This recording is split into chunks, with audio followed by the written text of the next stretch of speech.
Welcome to Twin Talk. This is Joy, back here with Angie, and today we're going to be talking about a book called Blackbriar. It was published a long time ago maybe not in the big grand scheme of things, but 1972. We were 2 years old. Yeah.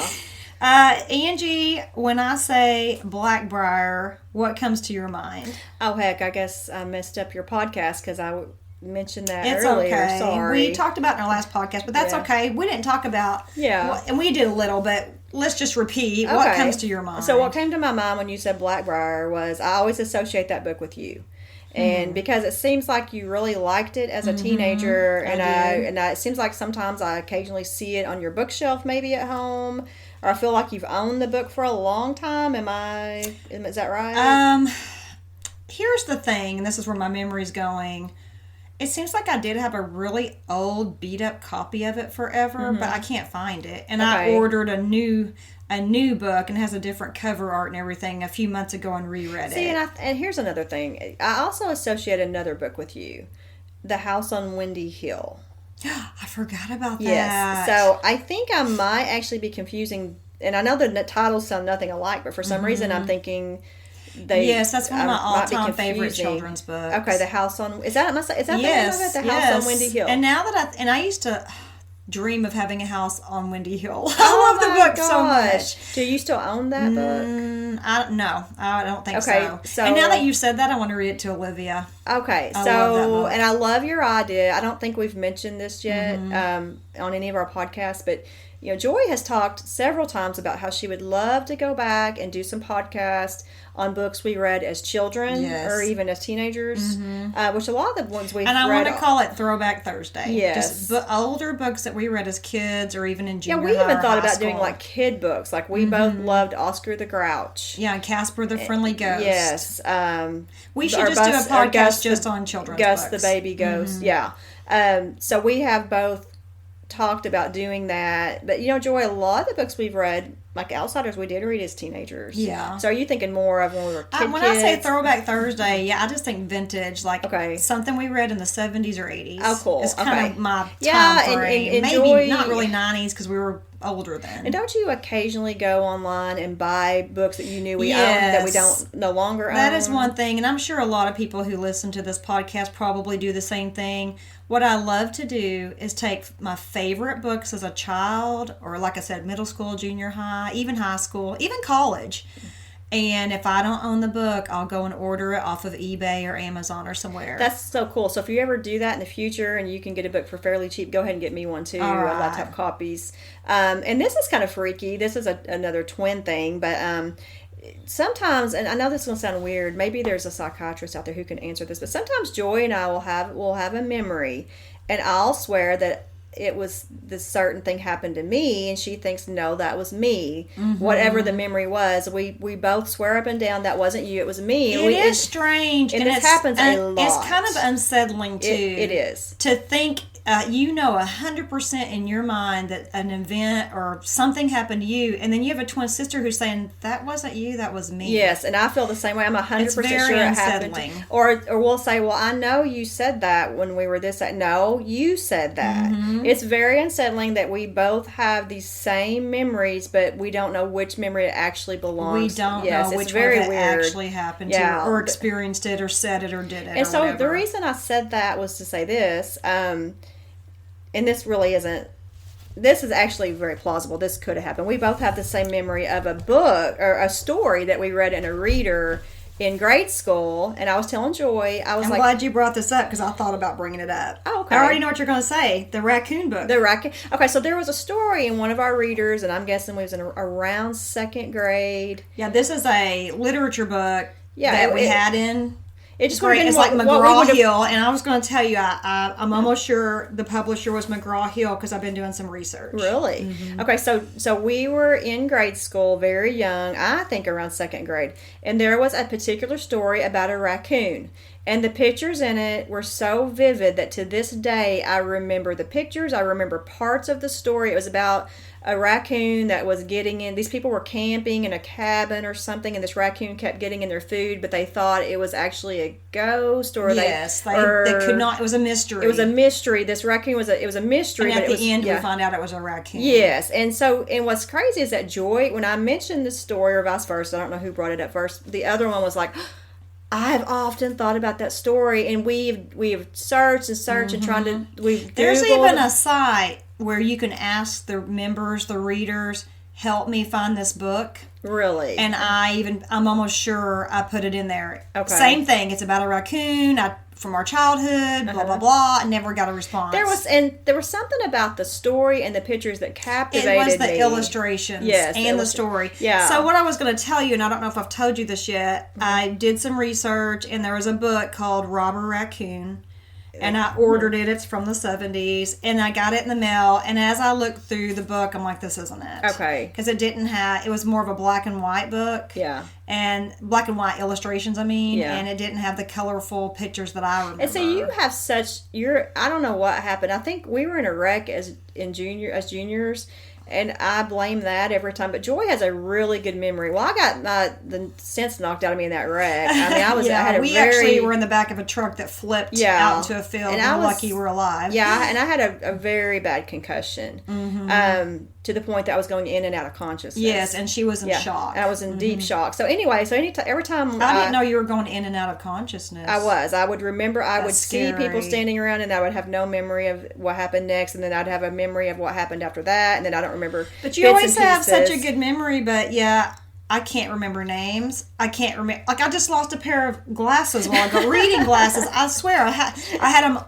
On our last podcast, they were on my face. Yeah. And I have searched high and low and can't find the glasses. I'm just saying, my memory, I feel like my memory's horrible. Okay, short-term memory maybe, my short-term memory is horrific. But when it comes to things about our childhood, I do feel like I remember a lot vividly. of things. Yeah, and the only way I remember things is if we start talking about something, then it might trigger another memory that I haven't had. And here lately, I've been remembering. But you remembered about the ski trip and me being on the CB and all that. Yeah. And I didn't remember that. Right. So, but I never thought about it. Who knows? Maybe the concussion knocked out part of your memory. Who knows? Yeah, but like there to are things that you remember that I don't. Yeah. But anyway, my point is it's driving me crazy until I get this book in my hand. This reader that has. If we have a listener who knows what the name of this story is, to me, the reason it's hard to find. Yeah. I think it was a short story within other short stories in a literature book.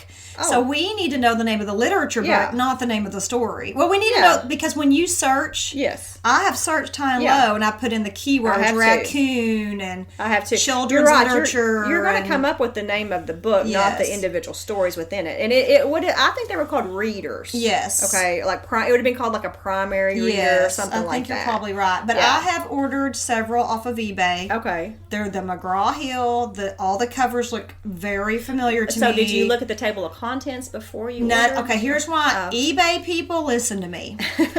Please listen to me. If you're selling a literature book, whatever, please take a picture of the table of contents. Because here's what I had to do, Angie. Right. And they weren't very expensive, but I think I ordered 2 or 3 of these McGraw-Hill literature books, and I just ordered them because the covers, they had a picture of the cover and the back, and it said good condition or writing in the margins or whatever. Yeah. No notes, no pictures of the table of contents. You're going to save your buyer so much time and energy if you'll just take a picture of the table of contents. See, I've sold several books on eBay, and that I 100% agree with you. When I sell a book, I take as many pictures as it will allow you. Yes. And every time I go to buy something, people are so lazy they take a picture of the front and the back, and you're lucky if they take a picture of the title page. People who are selling page. Like dozens, if not hundreds of items a day, and they don't want to take the time.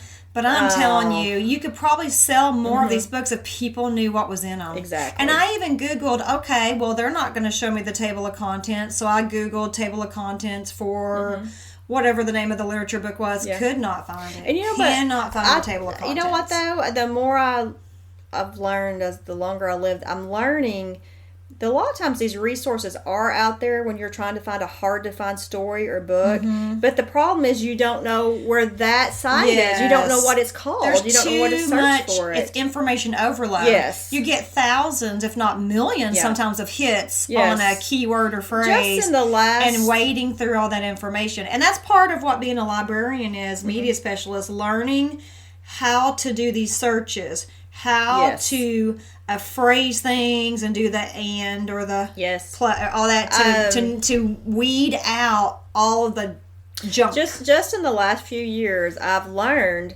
that depending on the subject, there are people all over the country who are taking lists of whatever it might be. Let's say books, plays, whatever that's never been digitized or cataloged. Yes, catalog. Thank you. That's never been cataloged. People digitally. People are working on projects all over the place, cataloging things. But like you said, if you don't know how to search or where to look, how are you going to find it? Like our raccoon story. Yes. So this is a perfect segue. This is a perfect example that you and I have probably spent a combined couple of hours just trying to find this obscure story that was in a kid's literature book in grade school and. Can't find it, you know. So and it's out there somewhere. It is, and I know Manhattan, Arkansas wasn't. Yeah, we weren't the only. Who knows? It may even be that. one of the literature books I have coming from eBay. I hope so. I hope so. Because that is a perfect segue because I went on Goodreads and just like we were talking about one of our past episodes, it was about the Mohicans. Last the Mohicans, how you were validated when you read the reviews about the actress's performance. Yeah. Well, same here. I'm like. Am I the only person on the face of the earth that, as an adult, still remembers books I read at Blackbriar? Why am I remembering Blackbriar? Why did it make such an impression on me? Why do I want to buy it and read it again? Did other people have the same experience? Yes. Oh, wow. So, I'm not going to read them all, but the majority of the reviews that I read... This is what they said, and it, like you said, it validated. I'm not going crazy. I'm not the only one that found value or enjoyment in this book. They all said the same thing. I loved this book as a kid. I was so creeped out by this book as a kid. I couldn't stop thinking about this book as a kid. I bought it and read. One of them even said his 6th grade teacher read it to their class, and they were all scared and hanging on every word. And then a lot of them talked about reading it as an adolescent and compared reading it as an adult, and I'm going to do that as well because it's a totally different experience. Angie, I remember that the book was about a boy and his guardian. It wasn't his mom. His parents were both gone or dead or whatever. It never really goes into that. I should mention that the author is William Slater, and like I said, this was published in 1972. He is known for writing science fiction. And this is more of a supernatural horror. No relation to Christian.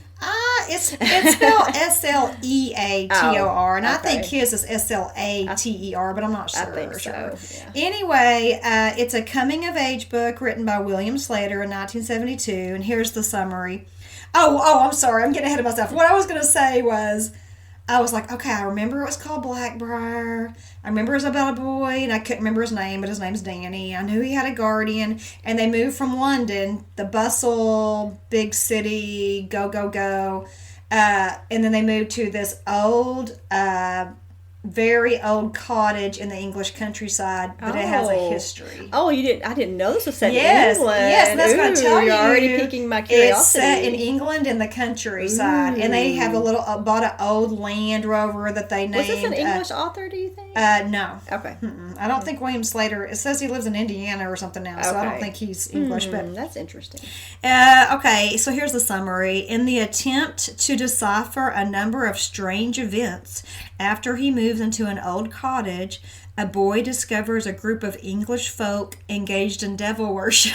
Oh, Lord. Well, and here's what's funny, Angie. They read this in 6th grade. I was going to say, we're reading, I don't remember when I read this. I'm assuming I was in 5th, 6th, 7th, somewhere in there, about middle school age. Yeah, I definitely don't remember this. But okay, so I was like, I've got to read that book again. I remember the premise about them moving into the old creepy house and finding an old wooden doll, and there's lots of weird stuff going on. But I did not remember that at the end it was some devil worshippers. Oh my goodness. I know. I'm like, what are they giving to us at the Hackett Library? But anyway. It made such an impression on me that as an adult, when I think back to my favorite books, and to me this is so important, these are the books that got me interested in reading all the time and piqued my interest. Blackbriar, just like Outsiders was one of those key books that got us into reading, Blackbriar is another key book for me. Okay. It made such an impression on me. And I was like, why? What is it that made such an impression? And I read some other reviewers, and I thought, yeah, I agree with them. It's setting an atmosphere. He does a really good job of setting a creepy, gloomy, what's going on here? Very mood. Intriguing, the mood, yeah. Okay, so what was funny is one of the guys on Goodreads said he could not remember the name of the book. He wanted to, just like me, he read it as a kid, he loved it, he wanted to reread it. He's like, so I went to Google and I put in old door with carved names. We're going to talk about that in a minute. And he said, I put in secret door and tunnel and old English cottage. Nothing. I couldn't find anything. He said he searched for years. But he couldn't remember the name Blackbriar. He said one day he's driving down the road and all of a sudden the word Blackbriar came to him. He's like, oh yeah, that was the name of it. And he ordered it and reread it as an adult. And I'm not going to tell you what he said, but it's basically what I'm about to say. I've always heard if you want to remember something that you can't remember, to quit thinking about it. And your brain, just come to they said your brain keeps working in the meantime. The memory is fascinating to me. How we, like you said, how we can remember specific, things that seem very vivid that might have happened to us when we were 5, but I can't remember where I took my shoes off 10 minutes ago. Yeah. I'm fascinated with the difference between long-term memory and short-term memory. Yeah, because I definitely don't have either. I apparently don't either. Anyway, I just thought that was funny. So I think so what's interesting, and I just found this out a couple days ago, or maybe it was yesterday. See, there we go with the short-term memory. William Slater, now that I think about it, maybe he is an English author, because it said he moved into an old, dilapidated English cottage, and he found out it had been what's called a pest house. Okay? A pest house is when they would have these plagues or diseases that were killing everybody, and they would put all the people who were sick or dying the diseased would go away, there. and it's way out in the country. All the diseased would go there and die there, so they wouldn't infect the rest of the place. Oh, wow. And so that's what this house, what we find out is that Danny and his guardian and their cat Islington, I guess that's how you pronounce it, and they even have a little Land Rover they buy called Lil, and you can't even make it up to the cottage. It's so high up on a hill, and it's so isolated and out in the middle of nowhere, you have to have a Land Rover to get up there. They're very isolated from the nearest village. See, I think you'd like it. It's in the English countryside. Yeah. Where they're driving Land Rovers. Here's what I loved about it. Okay, so they go in. There's no electricity. There's no running water. Everything's primitive. They have to pump their water from a pump in the cellar. That's another story. They have to light their own kerosene lamps. Any food they get, they have to get in Lille and drive down to which takes a while, to the nearest village and get their stuff. Well, every time they go into town, people are very suspicious. They give them the cold eye. Once they find out they're living at Blackbriar, they won't talk to them. They won't have anything to do with them. So we're like, what's going on? Oh, they have an old library with dusty shelves and all that. The atmosphere is wonderful. Okay, but what I was going to say, reading it as a child as compared to an adult. Okay. As a child, I was like, oh, this is mysterious, it's scary, it's intriguing, the setting's amazing. This is the best book ever written. As an adult, oh my gosh, Angie, I had so many times where I was like, oh my gosh, this is just ridiculous, or this is so silly. And I'm just going to tell you a few. So, well, number one, this lady, her name is, oh gosh, what is her name? I heard Philippa. It's spelled Philippa. I don't know. I would think Philippa. I don't know. I'm just going to call her P. Okay. She was a secretary at a school where Danny attended. Okay, he's like a young adolescent. I think he's probably pre-teenage years. And so I don't even remember. Here we go back to memory. I don't remember if his parents died or he was an orphan. I don't remember. He's an orphan somehow. Did you just read this book? Yes, and that's what I'm saying. My memory is shot, apparently. Okay.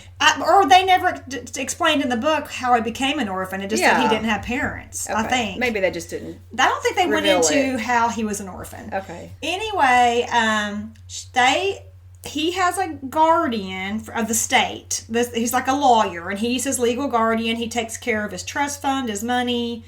I need to go back and reread this part. Somehow he has a check that comes in once a year. Okay, that helps take care of him. Okay. But the lawyer's his legal guardian. Well, he asks, some reason, the secretary of the school, she's single, she's kind of like an old maid, she has a cat, the cat's like her kid. Somehow she gets permission to take him in and be his guardian. Okay. Mm-hmm. Here's where she'd probably go to jail today. She gets tired of life in the city. She's sick of London.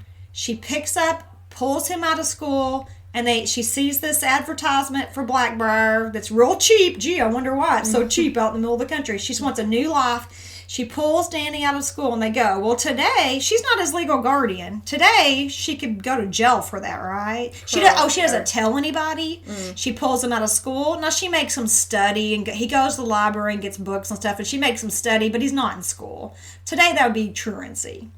So you see what I'm saying? Yes, yeah. Today, this would not fly. This is 1972. This would not fly today. Right. And then another thing I was laughing at was one of the characters is supposed to be evil and kind of like signal evil is a little midget guy. And I was reading some reviews, and they said that was kind of common in literature that midgets represented something bad. I didn't know this, and there's a little midget guy. There's just some things in there that are like, really? But what I loved about it was there was this old antique door, and it had all these names carved in it, and then their dates of their death. And we find out it's from like this plague or disease that had come through from like the 1600s. Okay, that is creepy. Here's what's creepy. The very last name on the door is Mary Peachy. And there's no date. To me, this is the coolest part of the book. There's no year. Like, who is she? Where is she? Who is she? Where is she? And what's cool is, one of the theories as well, she was taken care. Come to find out, she practiced witchcraft. And even though she wasn't sick with the plague or disease or whatever was going around then, they sent her to Blackbriar to be with all the diseased people. But we find out later that she did help take care of everybody, and everybody died but her, and everyone was too scared to go up to Blackbriar because it was so full of diseased people and the witch. Okay. And so, long story short, her body was never found, and they have no date of her death. And so that door is going to be blank forever. And so to me, that was intriguing. That is creepy. I mean, that's pretty clever. The author, that's a pretty scary It is, especially for little kids. Yes. And Angie, I won't go too much into it. Yeah, it's creepy. Yeah. I mean, he does a good job of being creepy, but then towards the end, you're like, oh, give me a break. But anyway, there's a hidden door in the cellar. There's a tunnel that leads up to a big manor. I mean, it has all the elements of gothic, creepy. I love the book. But as an adult, I could see holes in the plot, the midget. There were some things that just didn't make sense. But just overall, I'm thinking, too, that it sounds like it was written for a younger audience. It's young adult literature for sure. So he may have kind of been very aware of, in his mind, he's thinking, there are just certain things you probably would say to kids that you wouldn't say to adults. Yes. You know what I'm saying? So he probably could have made it more, even more scary, and maybe even had different. That's true. Not as being like you were saying, where you're rolling your eyes, because it was for kids. Maybe that's why he did a little bit more of the maybe things that weren't quite as adult, if that makes sense. And you're bringing out a really good point. I have not thought about. Ooh, what would it be like for him to really write a thriller / supernatural book for adults? So I was thinking, because this one was creepy enough for kids. Just the premise alone, that has so many possibilities to be like a Stephen King thriller. And what I didn't talk about is there's 3 mysterious mounds out in this huge open field down from Blackbriar, and every once in a while they see fires burning and people chanting. Well, kind of find out that's the devil worshippers, but. Here's one thing I noticed as an adult that I didn't notice as a kid. Danny, the main character, the teenager, when he's in London, he's always wanting to sleep. He never has energy. He's pale. He's weak. But when he moves out to Blackbriar, he's intrigued. He comes to love it. He's chopping wood. He has to do this. It's almost like he comes to life. Yes, he does. So even though he's going from this lively, bustling city. And he's kind of the lethargic, pale, weakly, apathetic teenager. He goes to this dark, kind of dreary Blackbriar, but instead of it making him worse, he's out chopping wood, and even the pumping, he has to pump the water every morning in the basement, and it's real hard to pump. He's building up muscles. He used to be scared of his own shadow. And through the book, he gets braver and braver. Okay? So somehow he's being empowered by this yes, house. And he finds this little doll, which we find out later it was Mary Peachy's. But anyway, my point is, did it have pins in it? No, it's made out of wood. Oh, okay, it's not like a voodoo doll. No, I don't guess. Well, then again, the devil worshippers thought it was like a voodoo doll, so when he threw it in the fire, they're like, ah! But anyway, my point is, when he gets there, he gets some color. He gets strong. He starts to become brave and stand up for himself. So he has a total transformation by living out in the country. And I really love that he improved when he was in the country instead of degenerated or whatever. That is interesting because you think it would have been opposite. I know. So he gets stronger and more, because don't even get me started on P. She's overbearing. She's a helicopter. She's manipulative. She plays games. She is so immature. Annoying, immature. But he never stands up to her because that's his bread and butter. She's the only adult he's ever known that's taken care of him. But finally, he finds some independence and starts talking back, hey, don't talk to me that way, or don't treat me that way, or blah, blah. He stands up for himself. So does this sound familiar? Have you read this book or not? Definitely have not read the book. Okay. No. None of this sounds familiar to you. I kind of want to read it, though. You should, because it's a super fast read, and I just love the setting. I love the atmosphere, even though at the end you're going, whatever. And it's very implausible, and so many things are so, like I said, couldn't have happened. Yeah, like really just unrealistic, but... To me, it's worth the read. Yeah, you've convinced me. Especially if it's a quick read. So I would say, from a kid's point of view, I would give it 5 Blackbriars. And from an adult's point of view, I would give it like 2.5 Blackbriars. Just because it's so... Okay. Well, let me take that back. Probably 3 Blackbriars. Okay, so I just have a question. So it's like, as a parent... Yes. And I'm thinking, my kid says, Mom, I want to read Blackbriar. Yeah. You mentioned lots of the devil worship. It does involve... apparently she was a witch, and apparently these people were devil worshippers. My question would be, how in depth do they go into the Not at all. Witchcraft? We don't even really find out they're devil worshippers till like the very last scene. So it's not like the whole book's about devil worship. Okay, the whole book is about him coming of age, transforming from this little wimpy, quiet, pale, sickly kid so it's more about his transformation. To me, it's more about his transformation, and he meets a girl, and they try to solve the mystery together, and about his transformation and them solving a mystery. And even when we find out and it never really comes out and says they're devil worshippers, I think we're just led to believe it. So that's more of a background. And to me, that's one of my complaints is at the very end, it's like, wait, why were they kidnapping the cat? Why did they kidnap So there were some things that were a little vague. Yes, like he did not flesh out the end. The ending is so it's very, it is not satisfying to me. They didn't flesh it out enough to... I want to know, why did they kidnap the cat, okay? They think he's this big, magnificent beast. And I think they do say that now I will say, as a Christian, this is supernatural. And I think they do believe that a spirit entered into the cat. So that's pretty creepy. I don't know that I'd want my kid reading it now that I think about it. But for you, I would say just read. I just think you should read it just to see. Just in the spirit of. Just to experience it. And because it's a quick read. Right. And did you know... I feel, you may disagree, we have our own Blackbriar in our area. Have I ever talked to you about this? No. There is a back country road that I go down to get to your house or Mom's house. And you go past a cemetery. Yeah. And a little country church. I love that little country church. It's so cute. And they're going to tear it down. The cemetery. Yeah, they're about to tear it down. I hate that. The cemetery is attached to the church. Yes. It's right outside. Right as you go past the cemetery and the church, heading west, there's an old house that sits on the right, back in the woods. And it looks old and creepy. And I've been told it's a rental house, and that people rent it out. And there's usually a few vehicles there. But there's a lady that I work with, a girl who lives on the other side of that church, who's, basically neighbors with the old creepy. And I told her, I said, I have a name for that house. It's Blackbriar. Oh. And she goes, well, why? Well, she's like, what? She had never read Blackbriar or heard of it, I don't guess. And I said, well, there's a book I read as a kid, and it was creepy, and it was about this old creepy cottage. And I said, every time I drive by that house, I think of Blackbriar. Oh. And she goes, well, it is. She said, I'm pretty sure it's over 100 years old. She said her parents knew the people that used to live there, and people claimed to have seen their ghost walking down that road. I was like, oh, this is getting better and better. And she said there's a huge old fire. When you walk in, she said there's a huge old fireplace on that far wall. And she said it's massive, and she said it's really cool and beautiful.